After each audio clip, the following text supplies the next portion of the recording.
welcome. This is Dr. Peter Kong. Welcome to the Ask Dr. Kong show. So for the past 123 episodes, we've been talking about information that's going to help you solve your health puzzle, and we dispel myth that's promulgated in the conventional medical model and also in the natural alternative medical model, because so many people are looking at Dr. Google, Googling information on the internet, and trying to take supplements to improve their own health. However, that's a double-edged sword, because if it can help you, it can also hurt you. So I'm here to dispel the myth. And the reason I tell you that today is because we're going to talk about a really important topic, iodine. A lot of my clients come to me having gone to everywhere else, nothing's helping, they've gone to the medical conventional route, and they get no result. They swing all the way to the other side, try natural alternative route. And many of these thyroid clients of mine have been recommended to take iodine. And that can be a very big problem for people with thyroid problems, especially Hashimoto's. So we're going to talk about iodine and the role of iodine in thyroid function, and what is the problem with iodine supplementation. What are the studies out there showing whether iodine is helping, so that you can make your own choice. And I'm going to give you some of my recommendations, okay? Now, so you know, iodine, the reason it's important in thyroid function, if you didn't already know, is because in thyroid physiology, we have TSH, that's called thyroid stimulating hormone. Thyroid stimulating hormone is made by the pituitary gland to stimulate the actual thyroid gland to make the actual thyroid hormone. So here we have the pituitary gland, which produces TSH. That TSH will go down to the thyroid gland, and in the thyroid gland, your gland will make two different types of hormone, T4 and T3. Now T4 simply means 3 iodine attached to a thyroglobulin backbone. So here's a thyroglobulin protein. So it's a type of protein requiring tyrosine, an amino acid that you need from food. So you have a thyroglobulin protein with 3 iodine attached to it. That's your T3 hormone. T3 is the hormone that you test on lab work to check your actual active thyroid hormone. T4, on the other hand, will be the same structure with an extra iodine. So what your body does is, with a protein process, enzymes cleave off one iodine, cuts off one iodine. When it cuts off one iodine, it converts that T4 into T3, and T3 is the active hormone you want. Because iodine is actually part of what comprises the thyroid hormone. Excuse me, I'm going to go ahead and hit record here. Because iodine is partly what comprises the thyroid hormone. Therefore, many natural alternative practitioners recommend iodine supplementation as a way to give that body more nutrient it needs to make its own thyroid hormone. And that's the reason why that thought comes about, okay? So now you understand. Now, the problem is you have to see if there's actually a problem or deficiency in the United States. Because we're in the United States, most of our clients in the United States, although we have clients in England and Australia, people from all over the world consult with me on an individual basis through our telemedicine program. And many people in the United States do not have an iodine deficiency. Okay?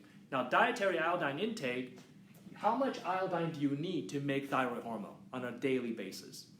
Well, research shows that you need at least 100 micrograms. So 100 microgram. Now, one microgram equals 1,000, going backward here, microgram equals 1 milligram. So that just tells you how small an amount you need of iodine per day for you to make thyroid hormone. And in a healthy adult who's not iodine deficient, like most people in the United States, we contain about 15 to 20 milligrams of iodine in our entire body. So we got plenty of iodine in storage in our body to use on a regular basis. And 70 to 80% of this iodine, in fact, that's stored in our body is stored in the thyroid gland. So most of it is concentrated there. Now, a recent study shows that iodine consumption in the United States among Americans have decreased in the last 30 years. People are eating less iodine over the last 30 years. However, the typical consumption per day, the average consumption, is at least 145 micrograms. So if you see 100 microgram is the amount you need for daily thyroid function, okay? So 100 micrograms is what you need. The typical US adult taking about 150, 145 micrograms. So we got more than we need on a daily basis just from regular food, from iodized salt and things of that nature. Now, in the US, there's an upper limit. So basically, there are studies that have been done that tells you how much iodine is too much, right? So we know how much is too little. We need at least 100 microgram for good thyroid function. Then how much is too much? Is there an upper limit? Yes, the upper limit has been established. In Europe, the upper limit of iodine intake is established at 600 microgram per day. So that's the sign for microgram per day. That's the upper limit. Okay, now us being Americans, bigger is better, right? So our upper limit is actually higher. It's about 1100 microgram per day. Upper limit, okay? So that's quite a bit more than what the minimum is, right? So you have minimum 100, upwards 1100. It's about 11 times more that you can safely take the upper limit before it may create a problem. The reality is that smaller amounts can also create a problem, and I'll tell you what kind of problem it can create. Now the thing is, with iodine, yes, you do need iodine to make thyroid hormone. There are many regions in the world where iodine deficiency is pandemic. That means the whole region just don't get iodine. Somewhere in the middle of Sri Lanka or India, places where they're just really inland and they're poor countries, they just don't get seafood or don't have iodized salt in that country, people do get just rampant iodine deficiency. And when you don't have enough iodine, what happens is you develop a goiter. Goiter develops because you don't have enough iodine to make thyroid hormone. So your gland have to work harder to try to make hormone. The gland start to hypertrophy. That's what a goiter is. It's your thyroid gland getting bigger and bigger. Just like people's heart can enlarge because they have congestive failure, because pumping so hard against fluid and pressure that the heart actually enlarge. That's a pathological state, but it's a compensation. It's an adaptation to a pathological state that your heart becomes enlarged. Your spleen can become enlarged due to chronic infection. Your liver can become enlarged due to infections and inflammation. So your organs enlarge, just like your muscles enlarge from lifting weight because you're stressing it. Your thyroid gland can become enlarged when it's stressed because it does not have enough iodine. So that's a goiter. So there are regions in the world where goiters, everybody walks around with a goiter because just no iodine. Okay? So what they have done is they have done studies where they've gone into those countries where there's iodine deficiency and supplemented everybody with iodine. Kind of like what they do with vaccines in this country. Mandatory, compulsory iodination. Okay? So when you give everybody iodine, and what they discovered is that the rates of goiter went way down. That makes sense? Because if you don't have enough iodine, you can't make thyroid hormone. The gland will start to get larger to compensate for the fact that it has to work harder. So when you give people iodine, the gland no longer have to work as hard because it has the nutrient it needs to make thyroid hormone. The goiter start to get smaller. But guess what? What they also found in these population studies is that when they give the whole region iodine, goiter went down, but Hashimoto's went way up. Hashimoto is if you didn't know, is an autoimmune disease where your immune system is attacking your own thyroid gland. So you have this double-edged sword. If you don't have enough iodine, you can develop a goiter and become hypothyroid. But if you have too much iodine, you can actually develop Hashimoto's, which is just as bad, if not worse, because now you have an autoimmune disease that not only attacks the thyroid gland, but creates massive inflammation. And we know that once you have one autoimmune disease, you can develop additional autoimmune disease. So that's not something you want. Now, a lot of people say, well, that's not what I read. I read books and blogs, and I follow a Facebook page where they tell me to take iodine. Well, where's their evidence for needing additional iodine? Because we just said that the typical American, even though the consumption has decreased, we're at about 45 micrograms per day in the US, typical. So we don't have a deficiency. So what's the benefit of it taking more? Let's talk about some evidence, okay? Scientific studies where researchers gone in and actually done this. So let's not talk about opinion. So here's in the Journal of Thyroid. So this is basically a whole scientific journal dedicated to studying thyroid. This is April 2013. it talked about, I'm going to summarize at the end here, individual with thyroid hormone defects where they can't make thyroid hormone well, such as those with Hashimoto's, may be unable to escape the acute Wolff-Chaikoff effect. This is an effect when you take too much iodine, and that Wolff-Chaikoff effect can actually inhibit thyroid hormone production when you take too much iodine. And what happens is these people can develop iodine-induced hypothyroidism. So iodine in people with Hashimoto can actually induce hypothyroidism. This is from the journal Thyroid. Here we have from the British Journal of Nutrition, 2017, literally just last year and a half ago, hot off the press. The title of the article is "A Potential Side Effect of Iodine Supplementation is the Induction of Autoimmune Thyroiditis." Okay. Here's another journal, European Journal of Endocrinology. So here's an endocrinology journal in the year 2000. And what they found is that when they got into Sri Lanka and gave everyone their iodine, especially the schoolgirls, what they found is that a high prevalence of thyroglobulin antibody, which means Hashimoto's, was increased. So there's definitely a need to, they talk about a need to continuously to monitor the adequacy and risk of iodine supplementation in Sri Lanka.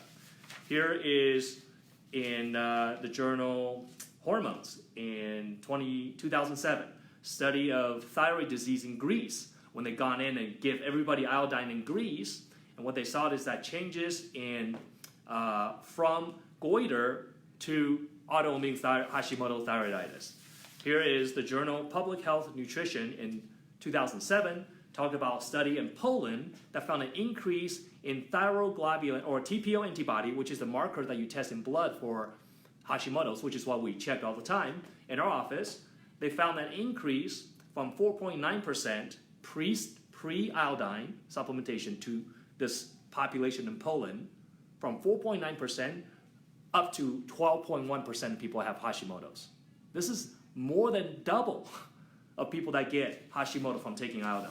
Here's another study, Journal of Clinical Endocrinology in 2008. And what they found is a 5-year study that in China, where they found that high iodine intake was a risk factor for developing hypothyroidism in people with Hashimoto's already. Okay, so this affects both people either without Hashimoto or with Hashimoto. Bottom line is, I have a whole stack right here. Every single one of these pages are the actual cited research.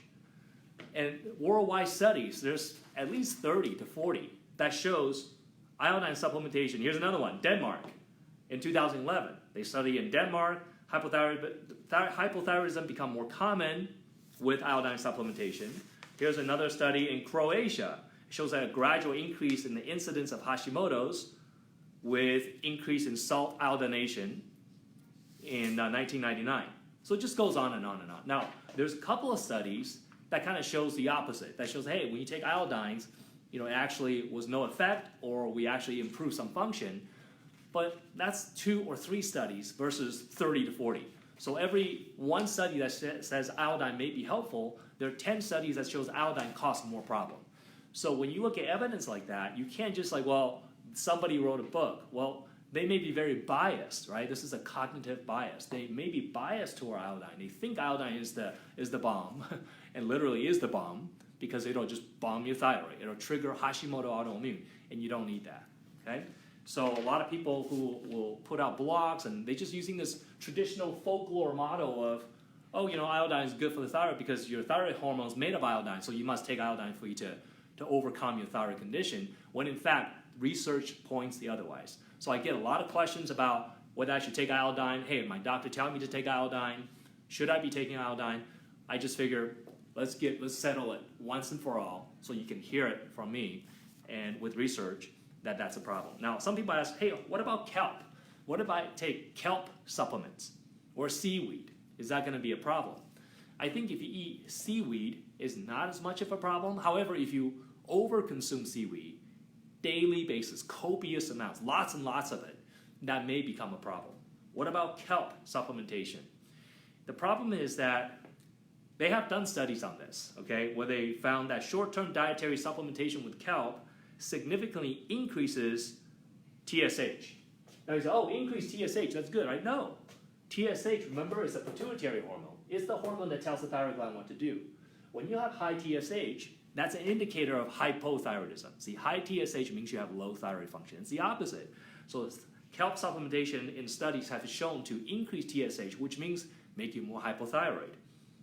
And also the problem with kelp is that the iodine content in kelp can vary widely from product to product to product. You assume that just because a product says vitamin C, it has the same amount, it says 1,000 milligram vitamin C, that from bottle to bottle, every company across the board will have the same bioavailability of that vitamin C. The quality can be vastly different. Same thing with kelp supplement. The iodine content in kelp supplementation can range from 150 microgram of iodine all the way up to 500 microgram of iodine. So that can change quite a bit. So if you take, say, a couple of 2-3 pills of kelp supplement that may contain up to 500 microgram of iodine per serving, and you take 3 of those pills in a day, then you basically exceeded the maximum amount that in Europe for sure, but even in the United States, what you should be consuming. And remember, you don't have to get above 1,100 or 600 microgram to start causing problem. You can be taking just a couple of hundred micrograms, and that can already make you more susceptible to having problems associated with iodine supplementation. There are some supplements available out there on the internet that you can buy that contains, guess how much? It contains iodine in the range of 12.5 milligrams. Show you this. There are some supplements out there, iodine supplements, that has 12.5 milligrams of iodine. Now you say, well, that's not a lot, right? Well, remember, 1 milligram is 1,000 micrograms. So 12.5 milligrams of iodine literally means that you have 12,500 micrograms of iodine in something like this, an iodine supplement. That's 12 times the US upper limit. That's way too much iodine, and we don't even have a deficiency in the first place. So when you're doing that, you're basically throwing gasoline on fire if you have a thyroid problem or Hashimoto's. Or if you don't have Hashimoto's, that's a very good way for you to get Hashimoto's, to develop the disease.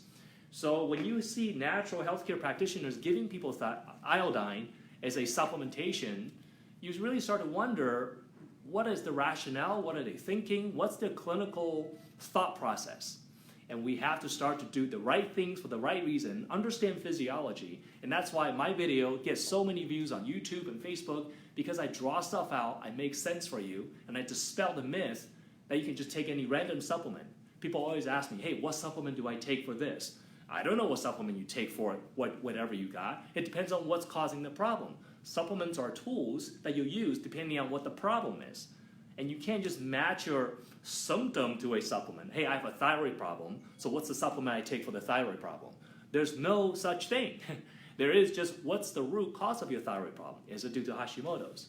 Is it a conversion problem? Is it because you have inflammation, so therefore you cannot utilize your thyroid hormone? See, each of those scenarios requires something different. And if we say you have Hashimoto's, what's the supplement for that? It depends on what's the root cause, what's the trigger.